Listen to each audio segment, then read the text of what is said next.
barumsa keenya waa'ee laguudhaa kanaan dura barachaa turre. Kanatti aansee moogaa kutaa sattaan waliin barannaa. Egaa Waaqayyoon waa barsiisu jecha kanarra waliin barannu የጾም ጥቅም kan jedhu ta'a. Faayidaa laguudhaa.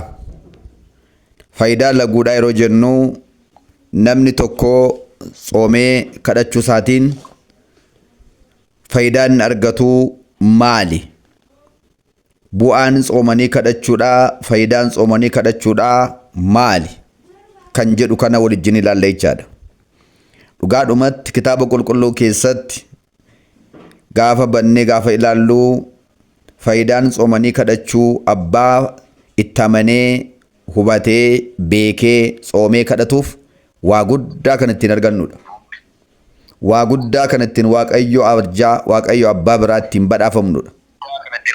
Kanneen keessaa gaaharraa kan nuti ilaallu maal yoo jettanii tsoomanii kadhachuu keessatti faayidaan argamu egaa waa baay'eedha isiniin jedheera. Waa baay'ee sana keessaatii tokko lama jenneeti ilaalla. Egaa Waaqayyo abbaan keenya nu wajjin haa ta'u, Waaqayyo nu haa gargaaru. Inni jalqabaadhaa seexana mo'achuudhaaf nu gargaaraa jennee ilaallee turre. Seexana diina keenya sanu naannee yaadu, sanu gufachiisuu nu balleessuu barbaadu, sagara si olitti gad nu baasuu barbaadu sana mo'achuu dandeenyaa jennee caqasaa wangeela Maatewos boqonnaa 4:1, Maarqos boqonnaa 9:29, Efesoon 6:10 irra kan jiru ibsinee waliin ilaallee turre. Kan lammataa gidiraa, rakkina, muddama biyya lafaa kana keessaa namatti dhufu jalaa ba'uudhaaf, mo'achuudhaaf nu gargaaraa jenne. Matsaafa Iyyaasuu 7:6-9, Matsaafa Asteer boqonnaa 4:15-17, Matsaafa Raajii Daani'el 9:3, Daani'el 12, Matsaafa Yuudiit kitaaba 81 keessaa boqonnaa 1 kaasee haga dhumaatti kan jiru san, Matsaafa Raajii Yoonaas boqonnaa 3 lakkoomsa 5 irraa kaasee kan jiru sanaa ilaallee turree jechaadha. Faayidaa laguun dhala namaatiif kennu. Mee har'a immoo isa sadaffaa sana waliin ilaalla. Inni sadaffaan har'a waliin ilaallu maal yoo jettanii mootummaa Waaqayyoo akka dhaalluuf nu gargaara. Mootummaa Waaqayyootti akka galluuf, galleemmoo akka dhaalluuf nu gargaara. Kitaaba qulqulluu keessatti jabaatanii tsoomanii kadhatanii kan gara haara galfii gara boqonnaa kanatti kan seenan namoonni baay'een jiru waan ta'eef. Kanneen keessaa tokkoffaa moototaa boqonnaa 19 lakkoomsa 6 irra kaasee kan jiru yoo ilaalle akkas jedha. Tokkoffaa moototaa boqonnaa 19 lakkoomsa 6 irraa kaasee kan jiru waa'ee raajaa Waaqayyoo Iliyaas isa waggaa 3.6 kadhannaa isaatiin bokkaa waaqarraa caamsee kadhannaa isaatiin immoo deebi'ee akka roobu kan taasise. Bara mooticha akka Aabii mootitti Elzaabeel isa ari'achaa turan sana keessatti namni kun muka kitkittaa jedhamu tokko jala ciise. Akkana jedhees gaddee Waaqayyoon kadhate. Yaa Waaqayyo, ana abbootii koo irra hin caalu, egaa amma oo rakkina kanatti qorumsa kanatti kottu na fudhadhu jedhee dadhabee ciisee jedha. Waan akka Aabiif Elzaabeel ari'ataniif. Egaa bal'ina dubbii kanaa yoon keessan seena jedhee in dheerata waan ta'eef amma ijooma dubbii mata duree keenyaatti kan nu geessu qofan sinitti mu barbaada. Yaa maatiiwwan Waaqayyoo, Waaqayyoon waa gargaaru. Yeroo kana isaa dadhabee ciisu ergamaan Waaqayyoo bifa arraakessaatiin dhufee yaa Eliyaas ka'i. Kunoo mataa kee dura masoobii warqee keessaa daabboon waaqarraa tolfamee dhufe. Kunoo xoofoo ifaa kana keessa immoo dhugaatiin kaa'amee jira. Ka'iitii nyaadhuu dhugii, karaati adeemuudhaaf jirtu baay'ee fagoo dheeraadhaa jedhee itti dubbatee jedha. Haaluma kanaan Eliyaasis masoobii warqee kana keessa daabboo dhufeef kana nyaate. Xoofoo ifaa keessaas dhugaatii dhufe kanas ni dhuge. Kanumaanis halkan 40 guyyaa 40 deeme. Achumaan lafa ammarraatti tundu'in lafa jiru gara biyya jiraattotaatti ol fudhatamee jechaadha. Hubadhaa halkan 40 guyyaa 40 deeme. Halkan 40 guyyaa 40 deeme jechuun halkan 40 guyyaa 40 tsoomee jechaadha. Egaa Museen halkan 40 guyyaa 40 tsoomaa ture. Eliyaas guyyaa 40 halkan 40 tsoome. Gajjallaattis immoo ilaalla Izraa Suuteel halkan 40 guyyaa 40 tsoome. Egaa gooftaan keenya Yesuus Kiristoos wangeela Maatewos boqonnaa 5 lakkoomsa 17 irraa kaasnee gaafa laallu akkuma dubbatu an barsiisa raajotaa seera Musee diiguudhaaf hin dhufne jabeessuudhaaf cimsuudhaaf hin dhufe akkuma jedhe gooftaan keenyas 40 kan tsoome kanaaf jechaadha. Halkan 40 guyyaa 40 kan tsoomeef kanaaf jechaadha. Barumsa keenya yeroo darbee keessattis sakana beessa goonee ilaalleerra. Egaa maatiiwwan Waaqayyoo masoobii warqee sun maalidha? Masoobii warqeen sun maalidha? Kakuu haaraa keessatti gaafa hiikamtu. Kakuu haaraa keessatti gaafa hiikamu masoobii warqee kan jedhamte sun dubaroo maaramidha. Masoobii warqee sana keessa taa'ee karaa dheeraa inni ittiin deemee gara boqonnaa gara aara galfii gara lafa yaaddoof yaaddessaan hin jirre lafa hamma har'aatti tun du'iin bakka jiraatu kanatti akka inni itti ol ba'u nyaatee jabaatee daabboon sun immoo fakkeenya foonsaaf dhiiga isaatiiti. Egaa Waaqayyo keenya gooftaan Yesuus Kiristoos Waaqayyo abiddaadha.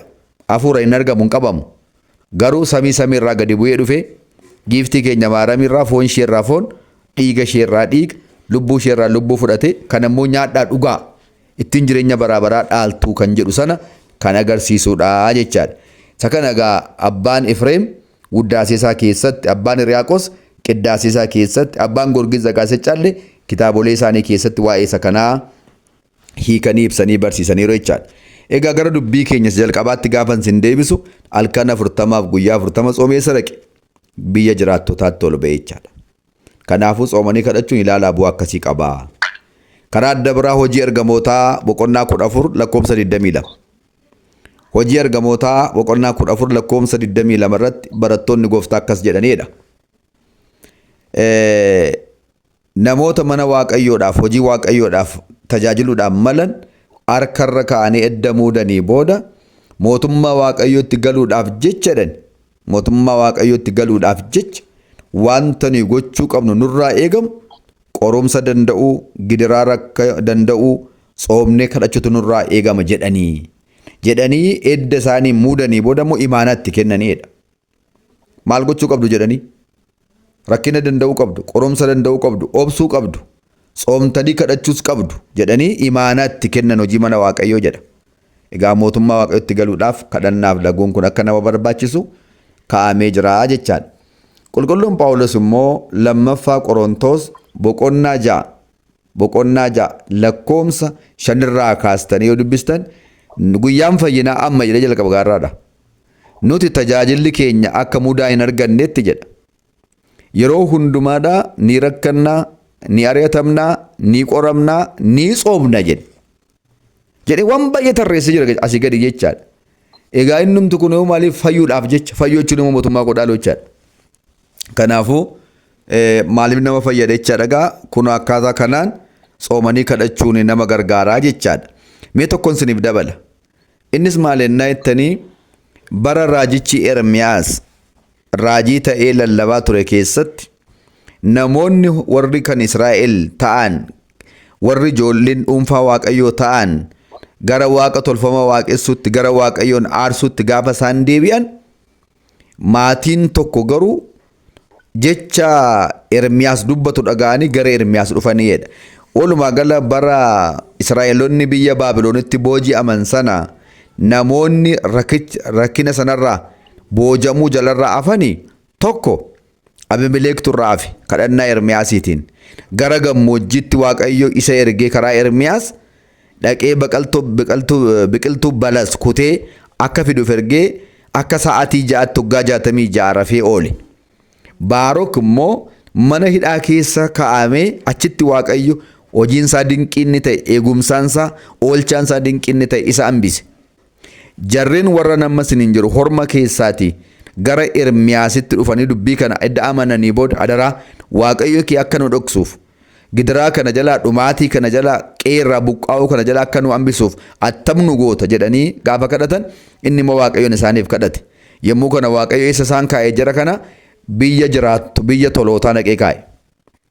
Na hubadhaa qaama lafaa kan ta'an waa sadiitu jiru. Barumsa keenya sirna uumamaa keessatti gaaficha baranneerra. Qaama lafaa kanaa kan ta'an waa sadii jiru. Isaanis maalidha jenne tokko? Gennata tokko lafamma Eliyaasitti ol fudhatame jennu biyya jiraattotaa Beera Yawaan jedhama. Tokko biyya toloota. Wangeela Maatewos boqonnaa 5:8 kaasee barraa'ee kan jiru sana warra raawwatan toloota tsaarqaan warra jedhaman jechaadha Amaariffaadhaan. Kanaafuu isaan kana fuudhee dhaqee achi kaa'e. Isaan kun achi amma gaafa jiraatan akkaataan jireenya isaanii adda. Akkaataan jireenya isaanii adda. Waa'ee jara kanaadhaa namni maqaan isaa Zoosimaas jedhamu. Dhaqee jara kana laaleera. Seenaa jara kanaa galmeessee fidee dhufeera. Egaa akkaataa akkamittiin Zoosimaas achi dhaqe ilaaluu danda'e kan jedhu yoo sinitti himee kitaaba kanaan dura ani barreesse galmee seenaa kutaa 2ffaa kan jedhu kan ebela 9 irratti seenaa nama kanaadhaa barreesseera afaan Oromiffaatti jechaadha. Baay'ee barumsa addaati. Waama dhageenyee hin beekne, waanuma agarree hin beekne kan namutti himuudha kitaabi kun. Zoosimaas kun akkas jedha seenaan isaa gabaabseen sinitti maqaan amma cuunfee. Namni kun jedha seenaa jara kanaadhaa arga. Seenaa jara kanaa kitaabarraa dubbisa. Seenaa jara kanaa abbootarraa dhagaa. Akkuma isin amma dhaga'aa jirtan kana. Jarana wanta nu hin dhageenye wanta ajaa'ibaa baay'eetu jira kana. Kanaafuu gaafa dhaga'u dhaqeen biyya jara kanaa arguun qabaa jedhee Waaqayyoon kadhate. Yaa Waaqayyo biyya jarreettan ammaa kun biyya tolootaa kan jedhamu kan dhaqeen arga.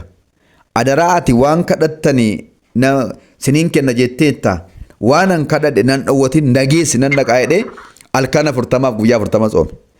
Barumsi keenya tsoomanii kadhachuun gara biyya jiraattotaatti, gara iddoo aara galfannaatti, gara iddoo adda ta'etti nu geessuu danda'a, ittiin galuu dandeenya kan jedhuma isinii kaasaa jira. Kanaafuu namni kun maal jedhe seetarree halkan 40 guyyaa 40 abbootii koo tsoomaniiru. Tsoomanii kadhatanii waa guddaa argataniiru. Anis tsoomee kadhadheetan waan yaade argachuun qaba jedhee tsoomee kadhate. Gaafa inni guyyaa 40 guutu bifa ajaa'iba ta'een uumama ajaa'iba ta'een guyyaa 15 deeme. Sanaan booda ammas guyyaa 15 deeme. Egaa akkaataa inni itti deeme kitaabicharraa dubbisaa isinitti himama. Sammuu namaa ol waan ta'eef. Kana booda inni kun immoo fuudhee eessatti geessaa? Biyya bushaanii tokko bukkeetti geesse. Achi gaafa ga'u nan sodaadhees jedha. Yeroo kanaa bushaan sana walakkaadhaa muki dheeraan hojjaan isaasii ba'ee samaayii ga'u tokko gara kootti gadi jedhe. Gaafa inni gara kootti gadi jedhu yaabbadhu sodaatini mataa sanaan jedhe. Gara kootti gadi jedheera waan ta'eef gaafa mataa isaa qabadhee yaabbadhu inni immoo na fudhatee ol qajeelee amma immoo asiichi gamatti gadi jedhe. Gamaati immoo muki dheeraan ammas lafaa ka'ee samaayii ga'u tokko gara kootti jedhe. Muki kun lamaan mataan isaa walitti dhufe. Isa tokko darbinaan jedhe ittiin darbe. Inni immoo na fuudhee raatee biyya jiraattotaa lafa jedhamu kanatti naqee na buusee jedha. Gad jedhee naqee na buuseedha. Kana booda achi gaafa naqee taa'u qilleensi lafa sanaa wanti lafa sanaas addaa jedhaga. Qaama lafaa taatu malee addammoodha jedhe. Kana booda jarra achi kee jiraatan an dhufuma koo gaafa argani akka waan namni itti mee yookaan akka waan waameetti battaluma achi bu'uudhaaf tokko yaa'ee dhufuun isaanii tokko ta'eedha.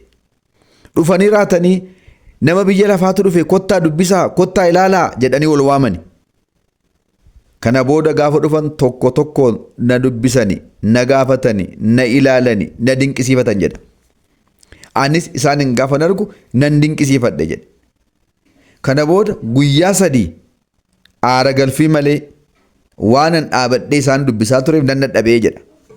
Eddan dadhabee booda xinnoo isheen aara galfadha jedheen abbaa nama guddaa tokko jira.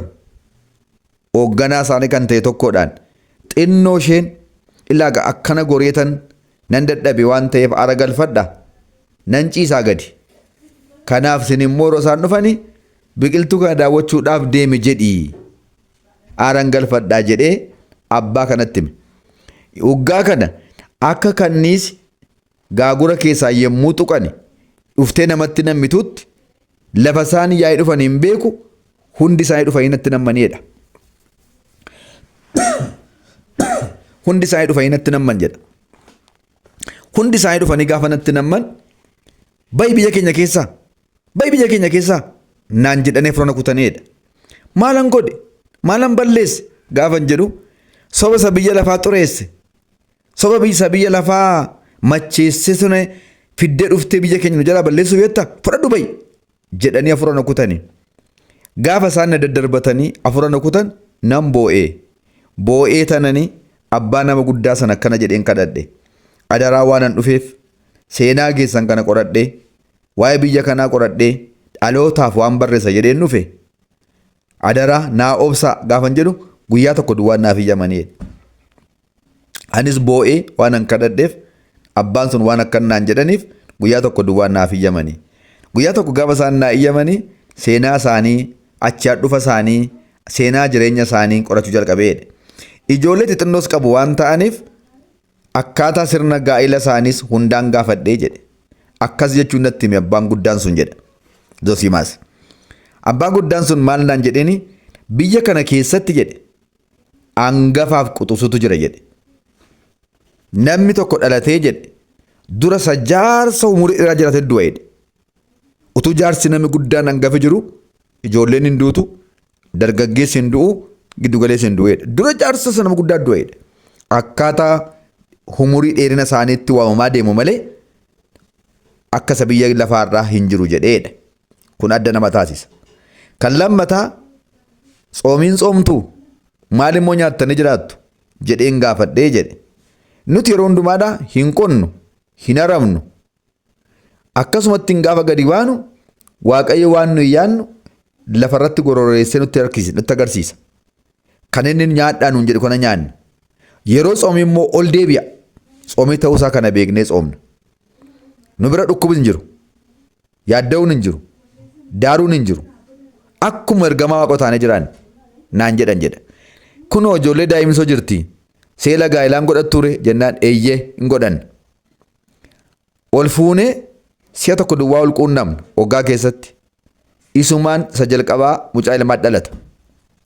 Lammaffaa ol quunnamna. Durbatu dhalata. Kanaa lammaffaan hin jiru. Akkanatti hin jiraannaa nuun jedhan jedhanii akkaataa achi dhufa isaanii immoo bara raajicha Ermiyaas kadhannaa isaatii kanaan akka dhufan iddoo kana jiraatan egaa natti himanii jedha.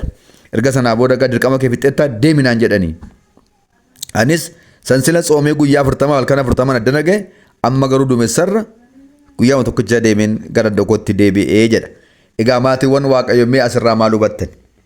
Asirraa wanta nu hubanne maal inni egaa tsoomanii kadhachuun ilaalaa lafanitti nama geessuu danda'u. Gaafa tsoomanii kadhatan waan haaraa, waan addaa, biyya addaa, uumama addaa, seenaa addaa ta'e arguu dandeenya jecha. Kanaaf tsoomanii kadhachuun mootummaa qoo dhaaluu qofa osoo hin taane, gara biyya jiraatota tolboo qofa osoo hin taane, gara biyya tolootaa dhaquu osoo hin taane, ofiima keenyaaf iyyuu seenaa addaa jireenya nama haaressu arguu dandeenya jechaadha. Wangeela Maatiyoos boqonnaa 5 lakkoofsa 6 akkana jedha. Warri jedha. Warri amma biyya lafaarratti tsoomanii dheebotanii haa gammadanii isaan nyaatanii qufuudhaaf jiru jedha. Garuu kitaaba siyaanaarraa maal jedha? Ila kitaaba isa jalqabaarraa maal jedha? Warri mootummaa Waaqayyoodhaaf jedhanii jireenya isa baraa baraaf jedhanii har'a tsoomanii kadhatanii haa gammadanii quufuudhaaf jiru, dhuganii beela ba'uudhaaf jiru jedha. Kitaaba siyaanaarraa immoo maal jedha beektu? Warri tolummaa akka midhaaniitti beela'anii akka bishaa'itti dheebotan jedha. Jechi kun tokko ni beekaa? Warra tsoomiin jaallanneetu ol kee rukutanii kana. ስለ ጽድቅ የሚጾሙ ሄዳ ማርፈሳላ ስለ ጽድቅ የሚጾሙ የሚራቡ ብፁዓን ናቸው እነሱ ልጠግባሉና ይላል። ገሩ ሲያና ከነራሞ ጀልሰ አከስቲን መደባሳው በዳ ከናፍ ያማቲወን ዋቀዮ ጾመኒ ከደቹን ቡአንሳ ሐረስተ ቦሪስ ፈይዳ ጉዳ ቀባ ለፈረትዩ አባይ ነማ ጎዳ እኒ ከምበራን ፈይዳ ጾሚን አለነማዳፍ ከኑ ማል ይጀተኒ beekumsa hubannaa ogummaa namaa kenna. Tsoomanii kadhachuun beekumsa, hubannaa, ogummaa namaa laachisiisa. Waa'ee isa kanaa laalchisee egaa inni kun xinnoo ishee waan bal'atuuf isa kana immoo yoo Waaqayyo jedhe guyyaa borii mata duree mataa isa danda'a goone seenaa bal'aas waan qabnuuf waliin baranna. Egaa Waaqayyo isa dhageenya kanaan nu haa eebbisu. Yaada laphee keenyaatti nuuf haa qabsiisu. Ija bareedaa 30, 60, 100 akka ittiin dhaqannuuf nuti immoo jabaannee tsoomnee yeroodhaaf gennata xumura irratti Yerusaalem ishee samiirraa Tsiyoon ishee waaqarraa akka ittiin dhaalluuf yama Waaqayyo nuuf haa ta'u. Kan biraan hubachuu waan qabdaniif amma nuti har'a yeroo tsoomnee kadhanne yeroo jennu shaakala bor jireenya ergamootaa jiraannu sanaaf shaakala gaggeessaa jira jechaadha. Shaakala ergamoonni nyaatan hin dhugan. Nutis amma yeroo tsoomnee kadhannu kana bor isaanii wajjin jiraachuudhaaf, bor isaanii wajjin jiraannee Waaqayyoon galateeffachuudhaaf, mirga Waaqayyoo jiraachuudhaaf shaakala isa borii sanarra jirraa jechaadha. Egaa Waaqayyo kadhannaadhaaf laguutti waan gaariitti hunda keenya nu haa jabeessu. Waaqayyoof galanni guddaan haa ta'u. Kana irraa xumureera. Inni amma immoo guyyaa borii itti fufna. Ameen.